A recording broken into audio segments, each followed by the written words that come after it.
มาเหมือนเทวดาเนรักเทโกกับความลำบากกลายเป็นของฝากหัวใจบรรยากาศสักดีเท่านี้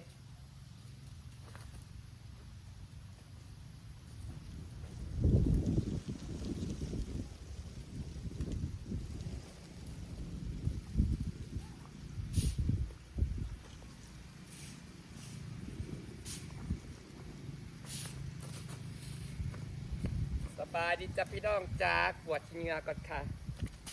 บรรยากาศดีค่ะเย็นเด้เย็นแต่มาถึงว่าเย็นหนาวเย็นด้วยว่าเย็นสดชื่นนะอากาศแต่ถ้าขับมาเนี่ยหนาวเนี่ยนอนหนาวรถจ้าอยากเจออากาศหนาวแล้วค่ะ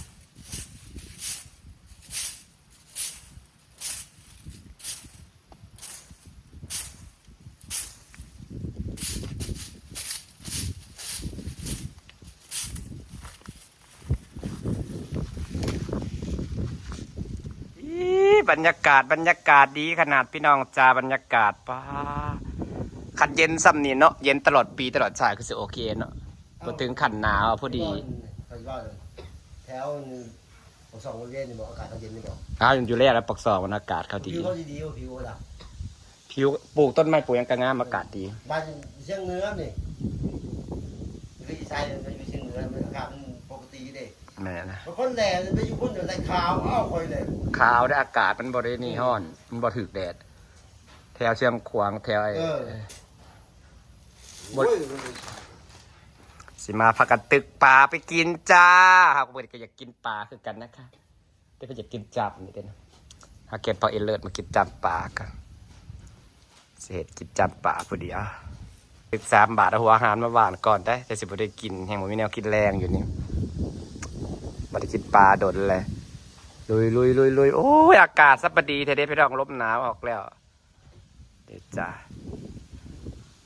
ผมมีแนวกินชวนกันมาตึกปลากินพี่น้องจ้ามาในบรรยากาศนะ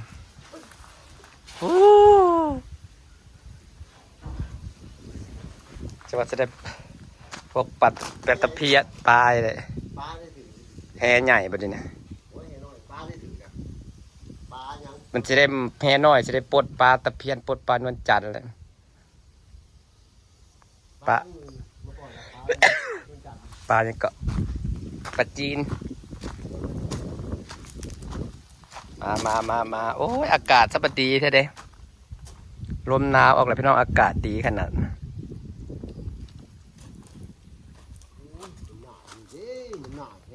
มันเป็นผักแต่กระหูอยู่อันนี้มันของตลอดจะเรียกผักตัวนี้นะก็มันเป็นชาญเป็นผักหินนั่นเด้น้อยพอยาจะงอก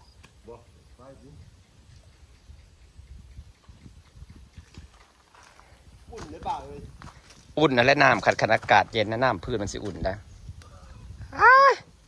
เย็น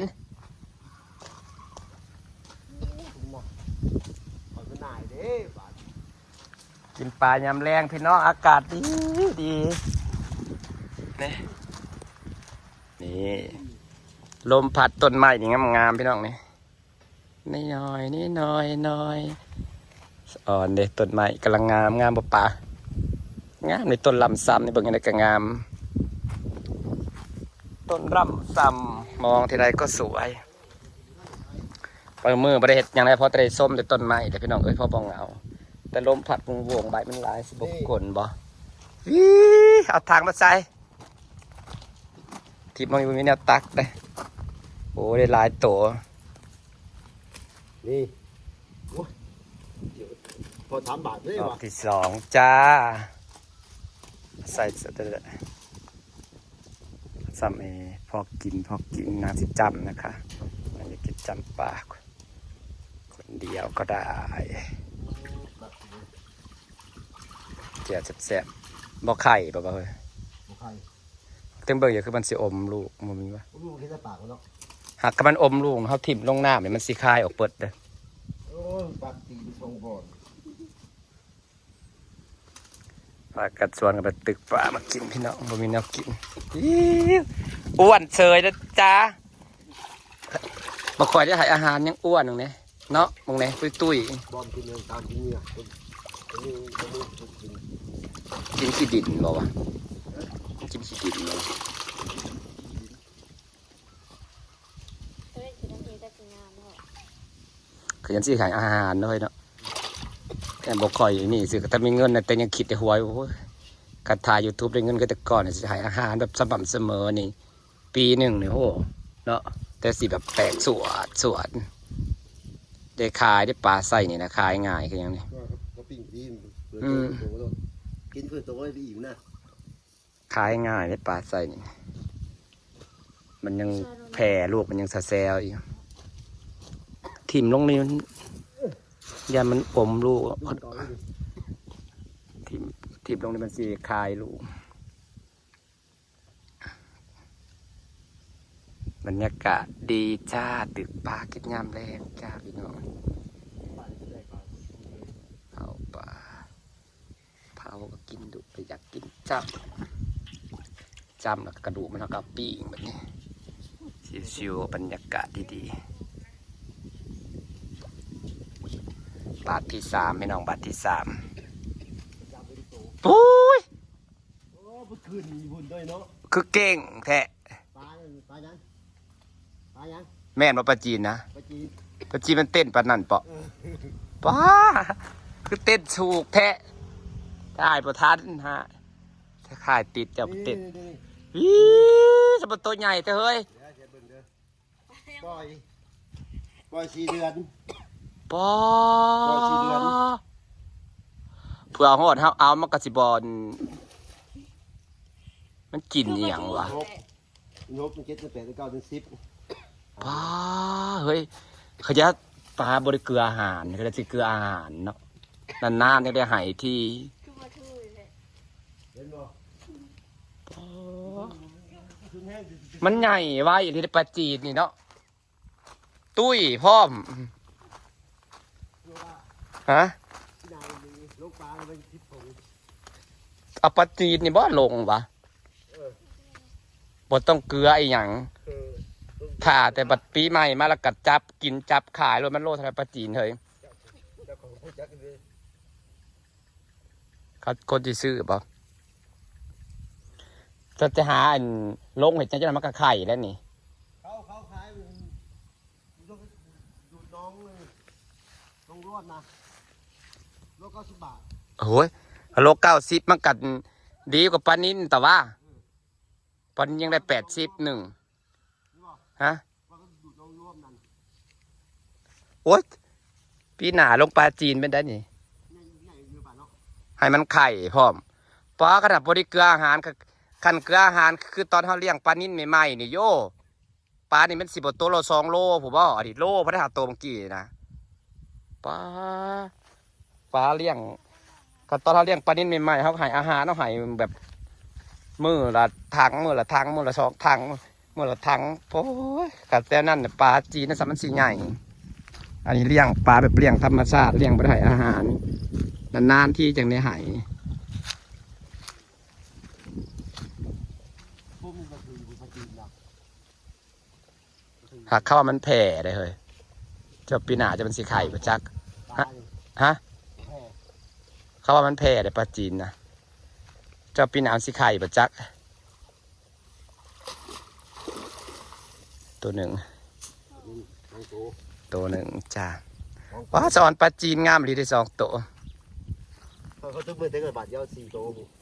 เอาปลาไปกินเอาปลาไปกินพอเขากวนน้ำเริ่มขุ่นแล้วตึกปุ๊บน้ำขุ่นน่ะปลามันยังหลายปลาแล้วเนาะ สักลูกต้มได้เนี่ยปลา ลูกใหม่มันอีกเป็นเท่าไหร่กำลังคิดเราจะเลี้ยงไปเรื่อยๆหรือว่าเราจะจูบขายเอาเงินเพราะเราไม่มีเงินไฟจะตายหมดเลย หรือไปไหน เดี๋ยวไปซื้อหลอดไฟตัวเปลี่ยนสายไฟเลย ซื้อแล้ว หลอดเกียร์มันทนน้ำหลอดที่มันบริกันนะ อันนี้โดนใส่ เบิดแล้ว เมื่อก็โดนนี่ ซื้อก่อนขอให้ ได้แบงไม้ป่ากิน พ่วง ความเปียกนี่ได้ปะ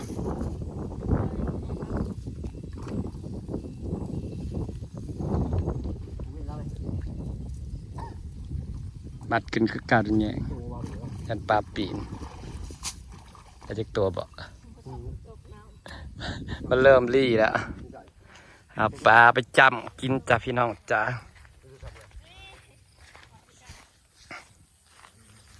ถึงฝนจะหยุดแต่น้ำเราก็ยังไหลตลอดเพราะเปิดโซลาร์เซลล์พี่น้องแปลนตาดูสะอาดสะอาดมาพี่น้องหากะสิพาไปดูปลาแล้วก็เพื่อนมาตึกปลาไปกินแบ่งกันกินพี่น้องมันมีแนวกินบรรยากาศก็แถมดีก็สิจ้ำก็สิเผากินผู้เดียวก็สินั่งแคมสะ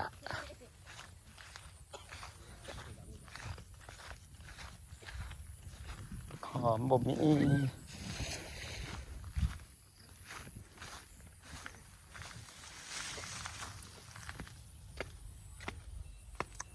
นี่จับปลาพอกินแล้วแหละ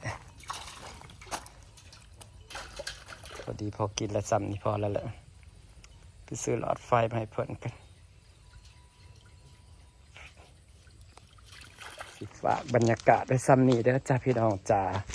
จะกลับไปซื้อหลอดไฟแล้วก็สิเก็บผักมาเลย เพราะว่าอยากกินจำปลาฝากบรรยากาศไว้ซ้ำนี้ขอบคุณทุกคนที่ยังติดตามนะคะอากาศดีดีพี่น้องอยู่บ้านคนอากาศแบบออกเป็นหัวลมหนาวมันออกนะอากาศดีดีเอากระสีจำปลากินอยากกินจ